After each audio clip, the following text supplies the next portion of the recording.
Welcome to Family Jewels, a podcast about family drama, family trauma, and everything else you got from your mama. Family Jewels. When you're here, you're family. Cease and desist from Olive Garden pending. This is my sister from another Mr. Charlie Dinkin. And this is a woman with a good haircut, Olga Koch. We started this podcast because when you talk shit about other people, it's gossip. But when you talk shit about your family, it's research. Please welcome today's guest. Charlie, I think you should be presenting this person. Producer, writer, head daddy at Daddy Super Yacht Productions, and my personal partner in both business and life, Yes. Benjamin Sutton. Yay! Thanks for coming on the podcast, Ben. A difficult booking. Only because he won't look in his calendar when you ask him if he's busy. Yeah. You're scraping the barrel. Ep7, I see already. We were like, we'll talk to everyone we know, and then we'll try and meet some new people. Ben, is this your first time on a podcast? Yes. Yeah, by design. But sometimes I think I'm like heard in the background of other people's podcasts, as I've made many people's podcasts. He has made many people's podcasts. He's made some podcasts for us. I would say that Ben is the answer to the question, who do you need to sleep with to get on Family Jewels? That is true. When we first started going out, I, as a joke to my agent at the time, was like, I've cracked it. I'm finally sleeping with a producer. And then she very earnestly was like, great, yes. And that's the best advice she's ever given you. Yeah, she wasn't wrong. It's been very successful for me. Simply knowing you. At the time, I think my official job title was assistant producer as well, so you fucked up. No, you got in on the ground floor. Yeah, that's what they say. That's the best tip I could give. Find an assistant. Hang in there for the long run. Yeah. Yeah.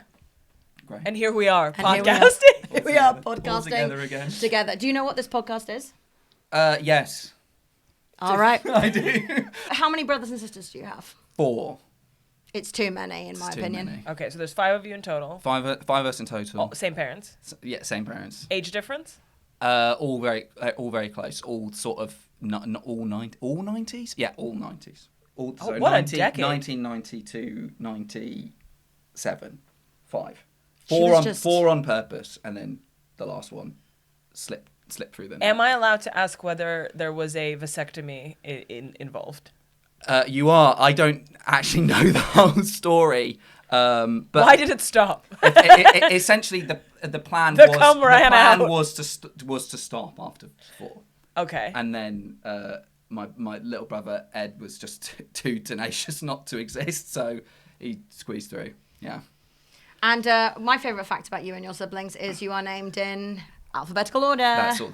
Okay, that's adorable. Can you name them for us? Yeah, it's Amy, Ben, Chrissy, Danny, Eddie. That's Isn't really, that cute? really cute. That's really cute. That also wasn't intentional to begin with. Oh, But really? Yeah, no. So they only, When did they start it? They realised that it was ABC after they named Chrissy, and then obviously the novelty of having children was over. They so did they were like, D, and then let's they couldn't do let's mistake. just categorise them. You know what I mean? So yeah. I think that's a cooler twist on the same, like, the Kardashians. That's a cooler twist on it. They're Because all just the all Kardashians Ks. are all Ks. Oh, is that what? Also, I believe Goebbels' children were all H's. Were they? Yeah.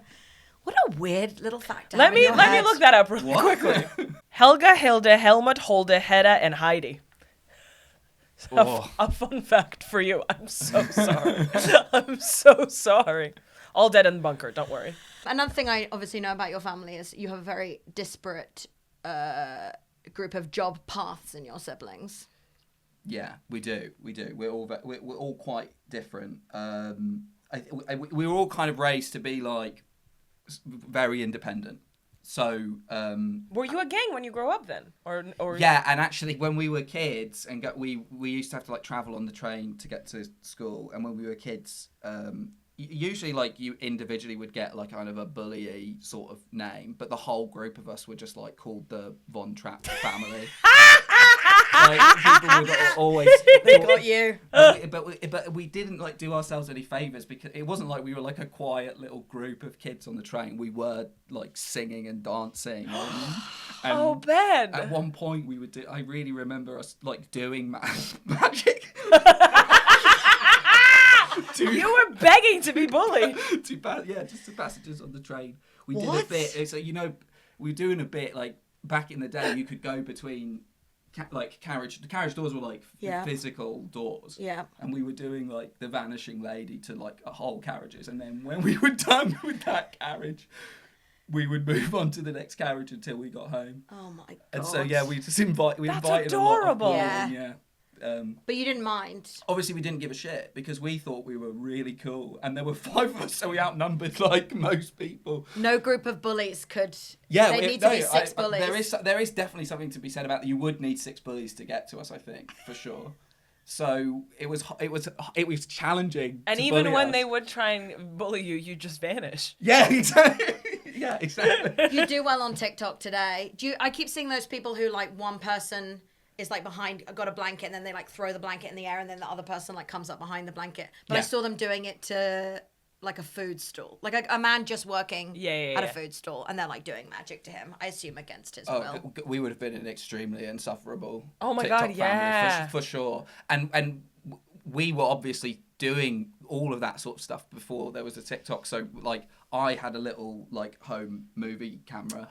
That's how you started. That's how you got your Oh, start. 100%, absolutely. We were making sketches on the train at school. So the Sutton all family the actually time. invented 2 kids on top of each other wearing a trench coat. This is true. That was the origin. 5 kids, 9 foot tall, Yeah. in age and alphabetical order. The world's longest trench coat.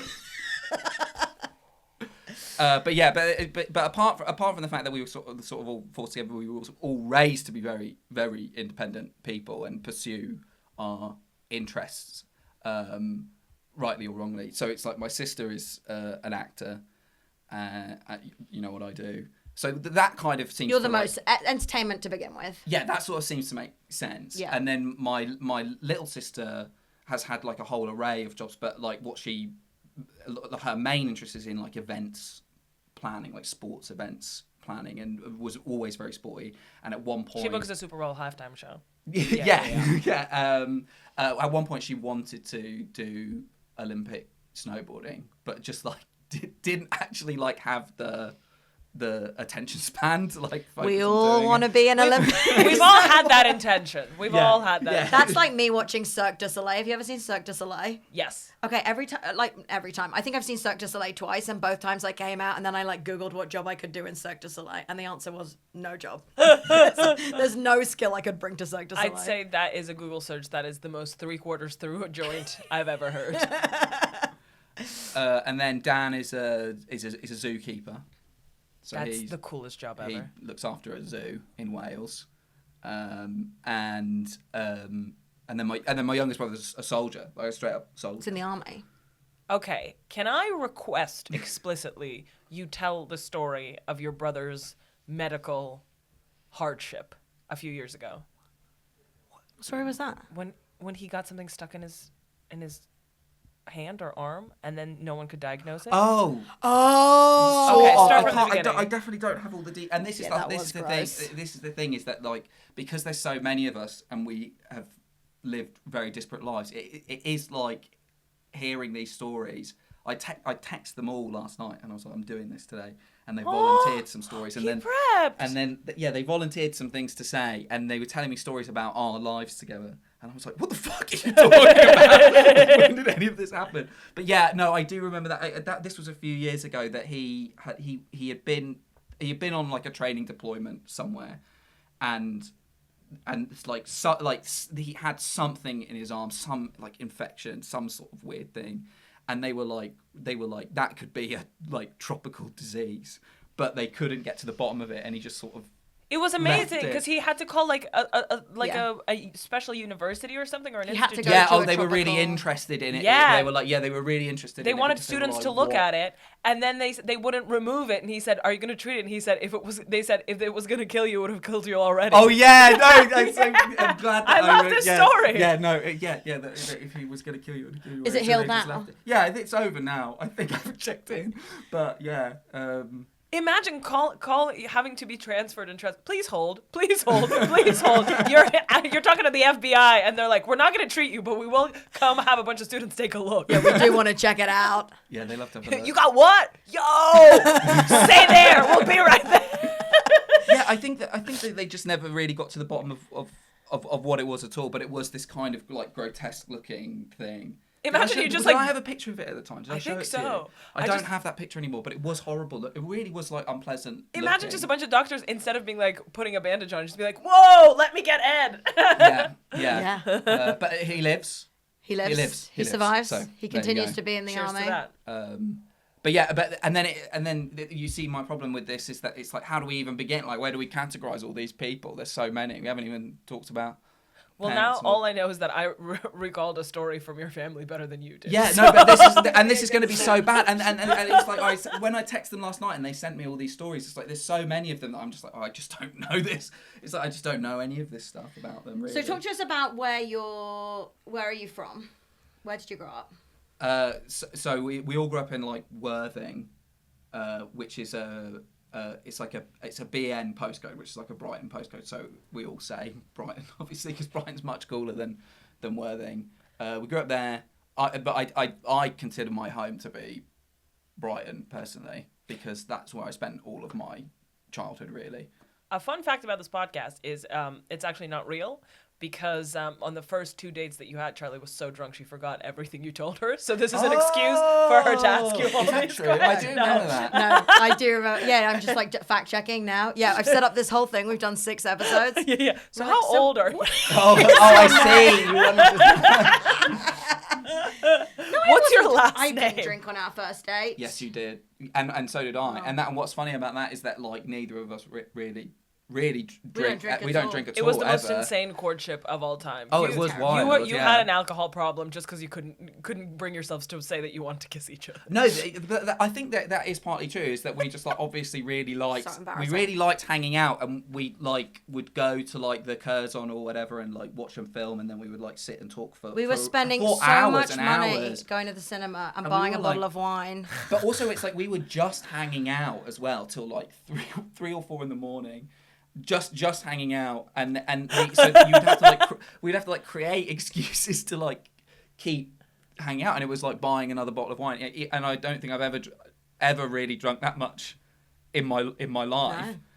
And I don't think either of us really wanted to or enjoyed it. We just liked hanging out. And then you both sobered up and realized you were living with each other. Yeah, that was. I think that's, And then the pandemic hit, and we were truly living with each other. yeah. So you are from Brighton. Were your parents born there? Did they move No, there? so they're both from the place that I was actually born, which is Chippenham, which is a little town nearish to Bristol, basically. And they had like a almost like a childhood romance, and they got married when they were 19 years old. Oh my god! Which I would just not recommend. Yeah, but then I would like your not parents recommend met to people. young. Did they meet in high school? Yeah, I think so. Again, I don't know like the full story of this. They just like a constant in a way to me. That they just it seems that they were just like always in love and always married. But they and that was wanted it. to. They met and they wanted to live together. Yeah, And so that's the why truth they of got it. Yeah, married. so it's like my mum's side is like very, very strict Catholic, and so if you wanted to live with your You just had to get married. Okay. you had to get married. Speaking of, can I just say something that I think is relevant to this? Please. Yeah. So I followed this model on Instagram who is also a Christian. And this is a caption to an Instagram post that she posted recently that I need you guys to see. Is it okay if I read it for you? Please. We're officially engaged. For those of you who don't know, Trevor and I did a small wedding during COVID that was not ordained nor legal. Haha. Yeah, okay. But it was a ceremony to get married in the eyes of the Lord and to hopefully later be married by the state. Well, it's later, and I can't wait. Announce you banged. Announce you banged. Not legal, nor ordained. How do you do a non-legal, non-ordained wedding? I guess you just fuck in a white dress. Similar, actually. Yeah, I think they just wanted to like live together. Although like since like speaking to my mum, like my mum like isn't really like doesn't really have like a big interest in like marriage as an institution, and so she sort of was like, you know, if she could go back and be the person that she is now as a teenager and sort of feel that security, she wouldn't have wanted to get married. And she was telling me this story. She was like, you know, I don't understand it. I don't really get it. It's not actually really that interesting to me. And my dad's just listening, and then he's like, I did want to get married. He was like, yeah, I actually did. I was sort of into it. So. But no, they've had a very happy marriage. It's like I think it's worked same out energy. very well My dad told a story, actually several stories about my mum at university. They knew each other at university, and my dad remembers having a snog with my mum and like told us a story of it. My mum straight up does not remember it. They did not actually get together till they were like 25, 26, I think. They met again years later. But my dad was like, there was like one magical night where we were like dancing and kissing, and it was like our song. And my mum, truly, you could see in her eyes, had zero recollection of this. Oh my god. Nothing. Oh my god. Yeah. That's iconic. Yeah. That is iconic. He also swears there was once, I think it was her. I'm sure, maybe I've made this story up, but I'm sure he once told me a story where he was like, yeah, this like scary dude, this like big scary dude was like talking to her, and she obviously didn't want to talk to him. So I like went over and I was like, back off, buddy. And then he was like, and then I smoked. This is why I think it's an imaginary memory in his mind. He was like, I lit a cigarette and then I smoked the entire cigarette in one inhale. Your dad used to be a cartoon of a crocodile in a fucking fedora. Yeah, he was like, that definitely happened. So your parents have been together for a very long time. Yeah. I can't work out how many years. A long time. Yeah. And what is their background? Well, they just grew up in this small town. I don't know what else to say. You know what I'm going to ask you next. I don't know why we're like Oh easing right, in that you're like way. easing into it. Yeah. Okay. So where's Yeah. your mum's family from? So my mum's family is like German and Italian, and then my dad's family are just all from the UK. Germany and Italy. Yeah. Yeah. And what were they doing during Yeah, the war? yeah. So this is we talked about before, and I was like very merrily living my life, and I really, really vividly remember it just occurring to me at 22, I think, that I was just walking down the street in Southampton, and then I was just like, holy shit, what were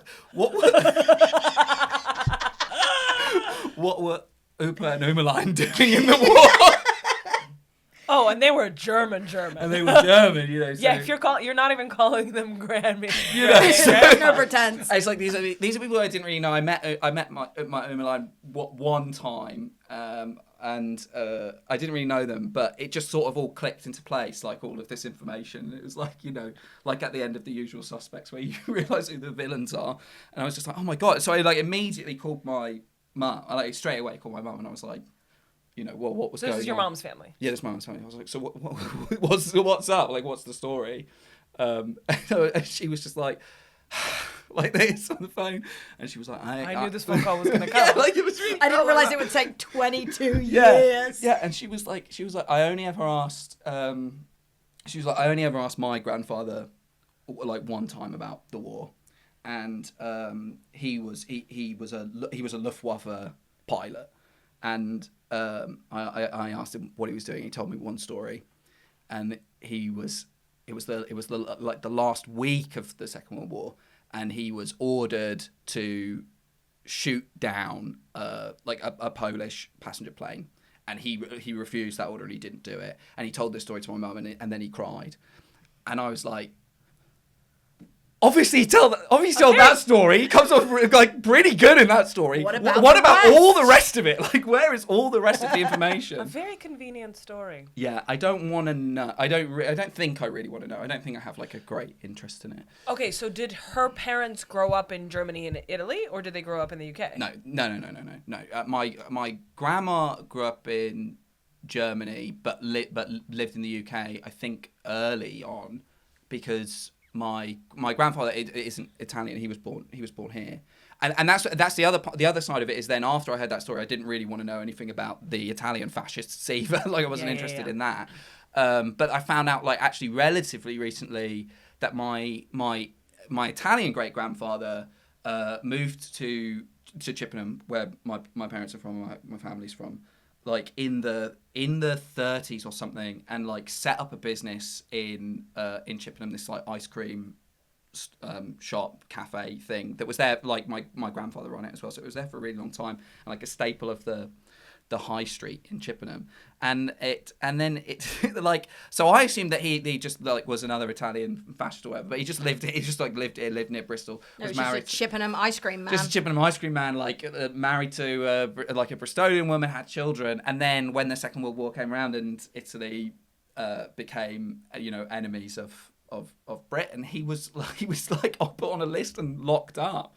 Because there were labor camps for them here. Yeah. So he was like put into a camp on the Isle of Man for like a year and a half, like just in case. Well, it's similar to what happened to my grandparents, because they were all German, but they never actually lived in Germany, but they were still sent to labor camps. Yeah. Yeah, my grandpa, just my in Russian case. grandpa, for like, I actually checked with my dad, and he was like, we don't know how long. Like, could have been a few days, could have been a few weeks, but he was like taken from their house in the Second World War. So you've met your grandma, My great grandma once. Yeah, one time at a wedding, and we danced together, and she cried because I reminded her so much of when her husband was hot. That must be surreal. To see a young person, It's like a time and be traveler. Like, you remind me of my dead husband when he was young.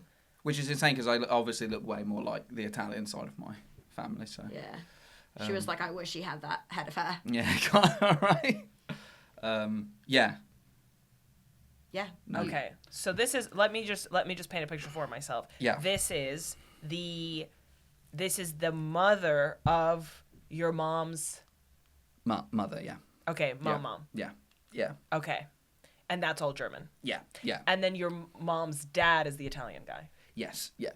Well, although Or his not dad is Italian. the His Italian. dad, His his dad's great the grandfather was Italian guy, Italian, and he was born here. And the Italian's guy's wife was Bristolian. Yes. Yeah. Okay, so we've covered mom's side of the family. Yeah, and then I'm going to be so unhelpful with my dad's side. Both my dad's parents are dead now, and they were nice. I don't know. They were all just like nice and friendly, and it's like I don't think I really like knew them anything other than just like extremely fun, loving grandparents. Did they have big families? Like, do your parents have lots of siblings? So on my mum's side, like a lot of children. Like, so I can't tell you. I literally don't know how many cousins I have. I like cannot keep track of them. How many siblings does your mom have? She has 4 siblings. Am I getting that right? And then they have like loads of fucking like all of them. Have Well, yeah, if loads of she children. had 5 and she's one of 5. Yeah, and they have loads of children. Well, ours isn't the biggest family. There's one of my uncle's family is like 7 children. I think 7. I could be. They more. probably don't know either. I don't At know. some point, you And stop counting. That is bad because I've like not kept track of like how many. But there's so many, and then there's like children born to my cousins, and so it's just like there's this huge mass of people all related to me that I've just completely lost track of like what's going on with that. And I have a surprise.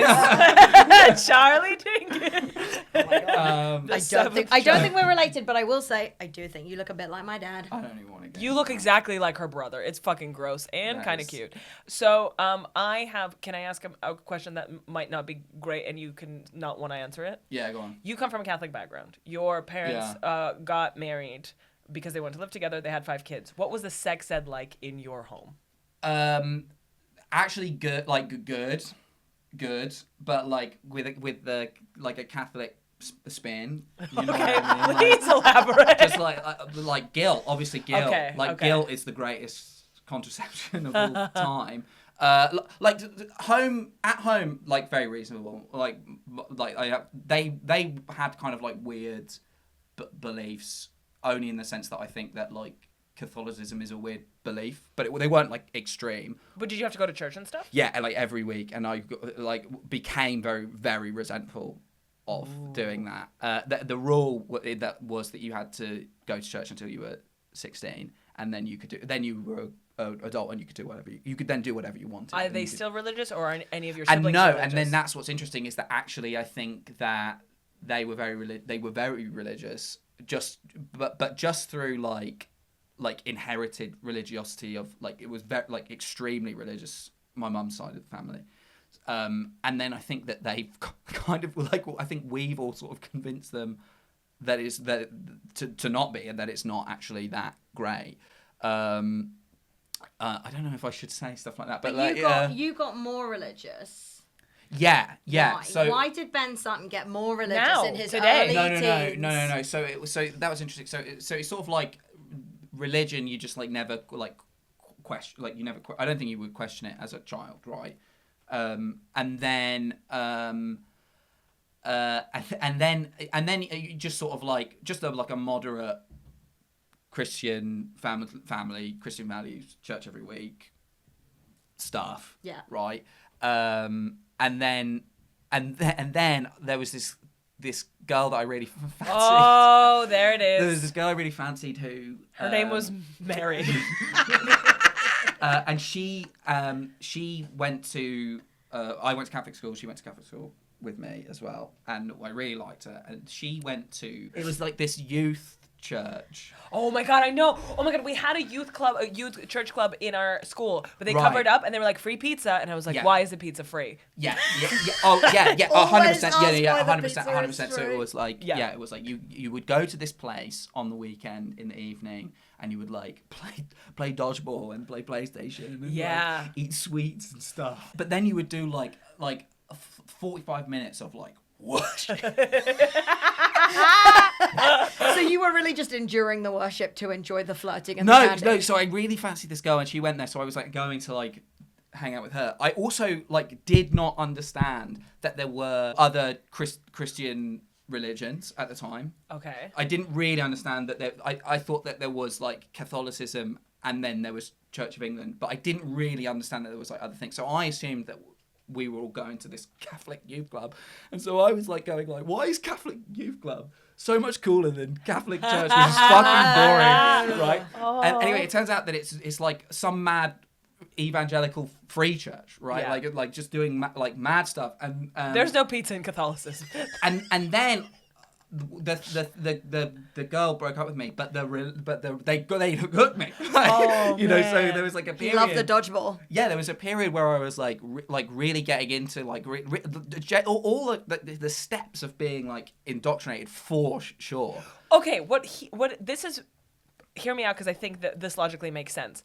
So you know how people have this like, you thought Catholicism was the whole world, and then someone showed you not Catholicism. Yeah. When in reality, it's like religion versus no religion. But to you, the flip from believing in God to not believing in God was the flip from Catholicism to it doesn't have Yeah. to be this type. Yeah, of exactly. Catholicism. And then it was like, but it wasn't. It's not Catholic. It's not. There's no pope or anything. It's just mad, so mad. But it's like it There's was just pizza. There's just pizza and sweets, and it's Sounds sick. it was. I'm interested. No, but it was like it was really like effective indoctrination. Like you felt like Catholicism. I don't really rate it as a religion. I think it has like lots of problems, but it is basically benign in the modern world. I think like I don't basically. Whereas like. Okay. Well, in comparison to this church, where they were like healing. They were like healing. Doing some They were like magic. speaking in tongues. You know, they were doing all kinds of like I feel crazy stuff. And I really remember going to well, not really realizing there was anything wrong with it, but just like getting like so swept up with the emotion of it, and like really wanting to like at the age of like 13 or 14, like my ambition for life was going to be like preach the gospel. Oh my god, I wish you did. No, fucking crazy. Honestly, insane. I think there's still time. And then like just like some really weird stuff happened, and I just like I just had like an odd experience where it just like I was like walking around, and then it's similar to like these realizations. Like I just was walking around, and then I was like, oh, this is a lie. Like Dangerous for you to go on a walk is what Yeah, I'm yeah, hearing. yeah. but like extremely like so immediate. Like I was outside and I was like looking up, and I was like really believing. I was like I was gonna go off and like do Christianity as like a life pursuit in a way. And then I was just like outside, and I was like looking up at the sky, and then I was like, oh my god, there's no God. Like what the fuck? Like really, like Jesus occurred to Christ. me like really vividly and hard. And I remember just like realizing that it was all nonsense, like so instantaneously, and falling down. I was like so Oh my like God, oh Ben. my god, like so shocked. And then I kept going to this free church for a bit after that. So I was a bit older now. So I was like coming up on like 15 or 16 now.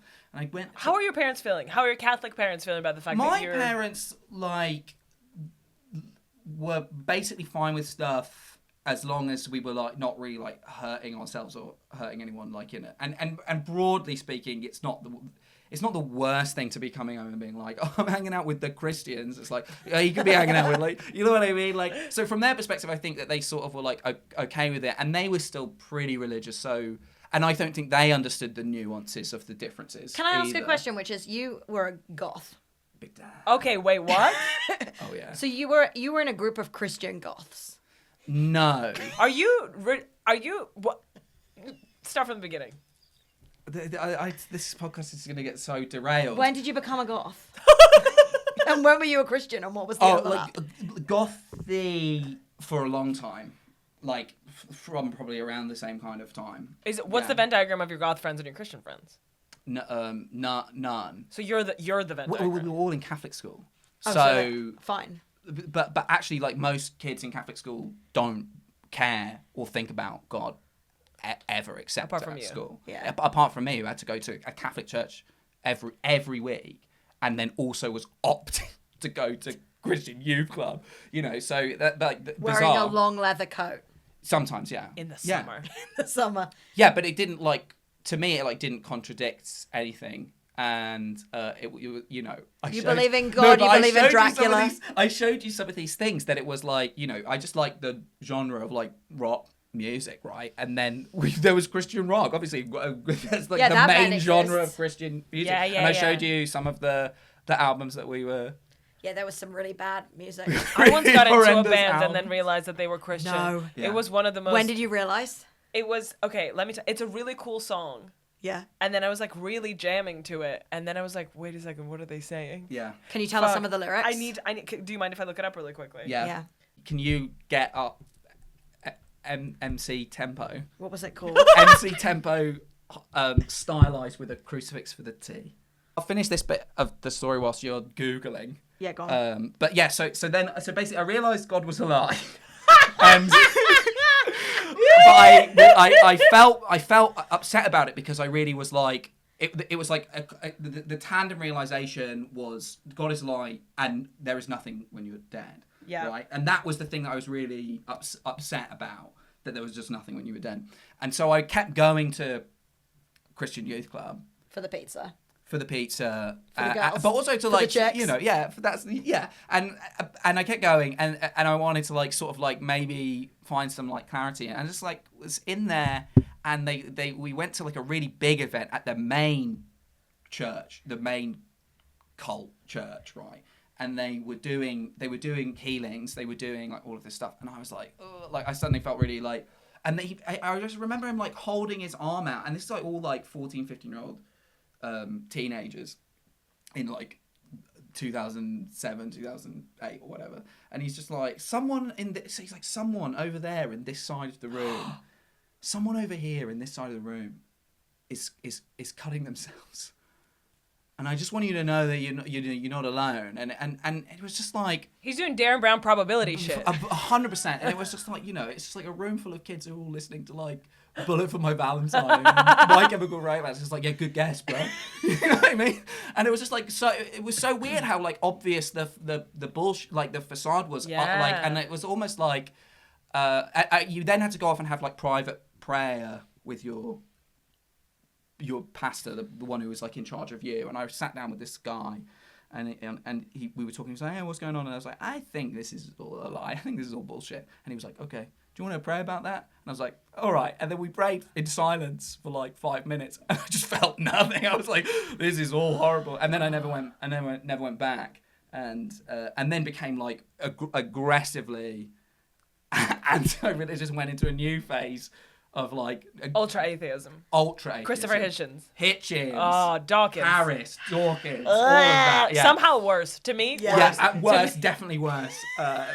Way more insufferable. Way less joie de vivre there. Can I ask a really silly question that you might not be able to articulate? But like, when you truly believed, Yeah. and were like gonna dedicate Yeah. your life to God, what was that feel like?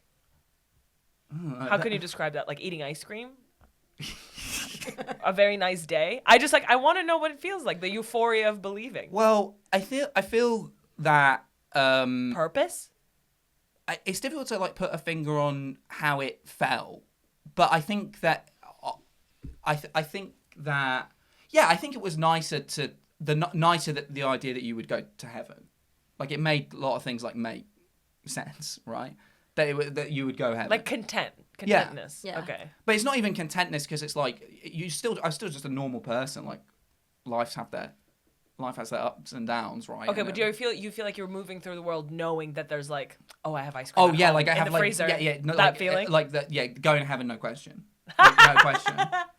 And especially with the Catholicism side of it, Yeah. you knew how easy it was to go. Because of like, you can buy some Hail Marys. Is that a thing? Big time, yeah. Yeah. I You just just if, say if sorry I at just the keep end. saying sorry, I can say sorry for almost anything. And then if I make sure I get it in right at the end, then I'm like good to go. Golden. I think that, but I don't think it's like a benefit to like your life because nothing, like I was going along with like a belief that when I died I would go to heaven as a child, and you know, and nothing happened except that I like looked up in the sky.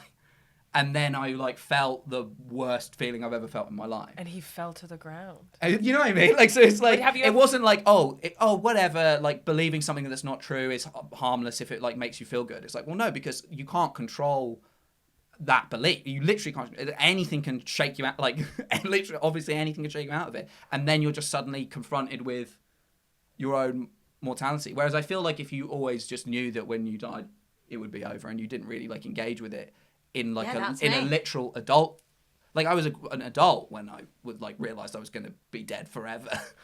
And it's like if that had just been a fact, I feel like I would have dealt with it a lot better and I would have felt better about it for my whole life. Whereas I feel like because there was like a moment when I noticed that I was going to die, that I was like, oh, I think I went kind of like crazy. I think it made me feel a bit crazy. I'm so glad it wasn't Scientology that you just No. that girl was into. It was not very Russian to be religious. No.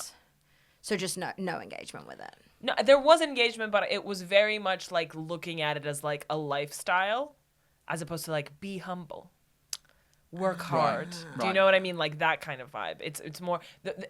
It felt Christianity to my parents.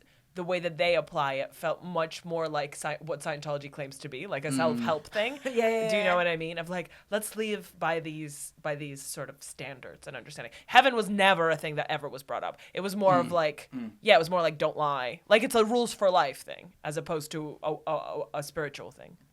Interesting. I remember saying to my dad, because I guess I technically didn't go to religious schools, but we would like do like hymns and prayers in assembly and stuff. And I remember once saying to my dad, like, what do I do during the hymns? And my dad was like, sing along. Like, if you want to sing, have a sing song. And then I was like, what do I do when they say the Lord's Prayer? And he was like, you can just stand there. You don't have to say it or don't say it. Like, we don't believe in it, so it doesn't make any difference what you do. So I think you're right, being able to come at it with an attitude of like, whatever. Yeah. Yeah, because it's like when you go to America, it's so jarring, especially when you go Bible Belt, how much religion is sold as magic that it's really jarring. That they're like, Jesus is real, we have proof. Yeah. Or it's like, and it's like it's all about like exorcisms and things, which I think is like the magic take on religion is very specific. Yeah. Yeah. And I guess Protestantism is more about like these are rules for life. But the only thing I'll add to this is that, like, to just go back to my parents and, like, what they were teaching us about Christianity is I've never, ever, like, held any, like, extreme or, like, hateful beliefs, even as a Catholic or and a Christian. your parents, I mean, And unless they were very different since I've like known them. my parents like, my parents super never, open like, and- like, absolutely never. Just going back to the sex education stuff that you were saying. Yeah. They weren't teaching us mad shit. They were just, like, teaching us to just engage with the world in like a positive way. I think that overall it's just like an umbrella of like positivity in general, but then all of that stuff makes you like if you're like going around and it's just like you're making up your own rules anyway, it's like you just it's like easier to understand that there's like you are God. Like anybody who's going around in any religion and ignoring aspects of it are just like creating God in themselves anyway. So why bother? Like it's like why be God? Like why not? But also impossible for us to like live our lives going to school in Brighton, like, even Catholic school in Brighton, like Brighton, obviously like extreme, like especially when I was growing up, like unbelievably liberal place, and it's like you knew so many people of like different, but I'm truly very grateful to have like grown up in Brighton. I feel like less of my values for life come from like Christianity, and way more of them come from the city. One thing I do always like about your mum that you told me that I think was framed as ostensibly a religious decision is that she just wouldn't let you watch The Simpsons. So then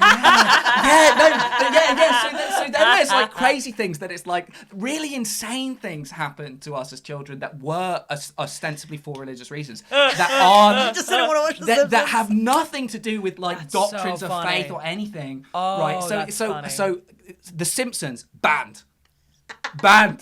Only The Simpsons. I don't know any other program that we were not allowed to watch. That is so But funny.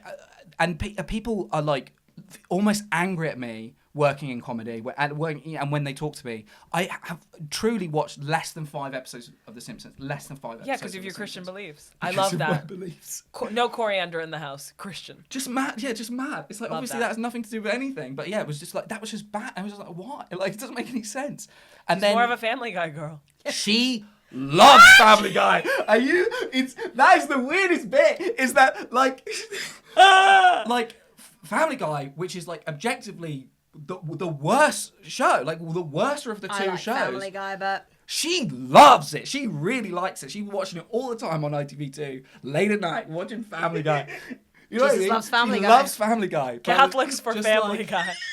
Peter Griffin. Oh my god, she like can't believe how much she likes Family Guy in comparison to just like never engaging with The Simpsons, never watching The Simpsons. But I just didn't like really miss out on it or feel like I needed to see it. But I was furious because one Len, she was like no TV on Sundays, but that was when they screened Buffy in the UK on Channel 4, and it's like Buffy, not a very Christian show. not at all. No, not. And it was like I was like I will offset the day that I don't want. You know what? It's like I can't, it's like the TV schedule is the TV schedule. Like what am I? This The is church so can un- move. This You're is a like goth so team. unreasonable to like not let me watch it and Not then, let a goth watch Buffy? That's torture. Oh my god! I was so I just remember being so angry about it, and then like having to go. We had like a really old TV in our house that I don't think I like ever actually really watched it, but it was like really old, and it was like a TV that you could like tune like a radio. Oh, that's in my really house. old. Yeah, really fucking old TV that was like up in the attic somewhere, and so I was going up there tuning into Buffy on a tiny black and white screen to try and get round this the banning of Buffy. okay, we are gonna have to wrap it up. Let's hear a little Christian rock to see it out, and then we'll have to have you back, Ben, another time. She's rocking. She's vibing. Yeah. It's fun. Yeah. It's fun. Okay, well. Is it explicitly? Okay, so I've listened to it a million Yeah. times, and something catches my attention. So I googled the lyrics. Those are the lyrics.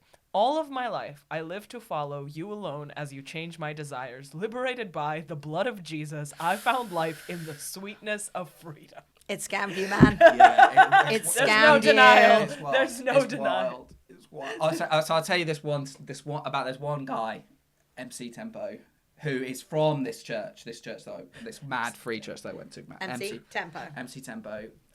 T's across. He was like a rapper, obviously, Christian rap, and like an evangelical Christian person. We had this free church was mad, full of kind of extreme people. At my Catholic school, which is very old-fashioned, broadly benign, old-fashioned Christian belief, we got a new deacon, right, who runs the chapel, right, And the priest who had run the chapel before was also just like extremely like liberal, normal, low key person who just did mass and stuff. This guy was like young and like hip, interested in like the hip, cool bits of religion, like these like mad free church people. So he was invited. We did this thing at my school called like Mission Week. He wanted to do a week where we were all like really engaging with, and this was like not something that we did in Catholic school. We just sort of like plodded through it. It was not there to be fun. But he wanted to do this event that was like, we're going to do a full week of like focused worship. Like he brought in this kind of like mad, like literally the do you know where you go when you die street preachers, like off the streets. He was like inviting them to a school full of kids to talk and stuff like that. And I don't think anybody in the management of the school was like particularly paying attention to like what was going on. But it was like so disastrous as a concept in a place that was also like, you know, this, you were learning there, like, you know, they did not teach evolution in science at my Catholic school, you know what I mean? Like, but these guys were mental, like they were mental, they were so mad. And MC Tempo was one of the speakers that he invited, and he was telling us all about his life and how he had like turned from obviously he had like a dark life and like religion had helped him, but he was saying mad things about like how God had like spoken to him through a television. And he was saying things like, he would phrase it like this. He was like, one night I was like watching my television and God came through the television and spoke to me, and I know it wasn't the drugs. Right? And so we were like, okay. God bless. But this particular day he came in, and as well as performing some of his hit songs, he was talking. He took on evolution. We were in this big tent, and like science teachers, like all normal teachers who presumably don't really believe anything, right? All stood around, and he was there going like, an evolution, right? What's this nonsense? Do I believe my grandfather was a monkey? No. Just like, look at the teachers who were all like, what is happening?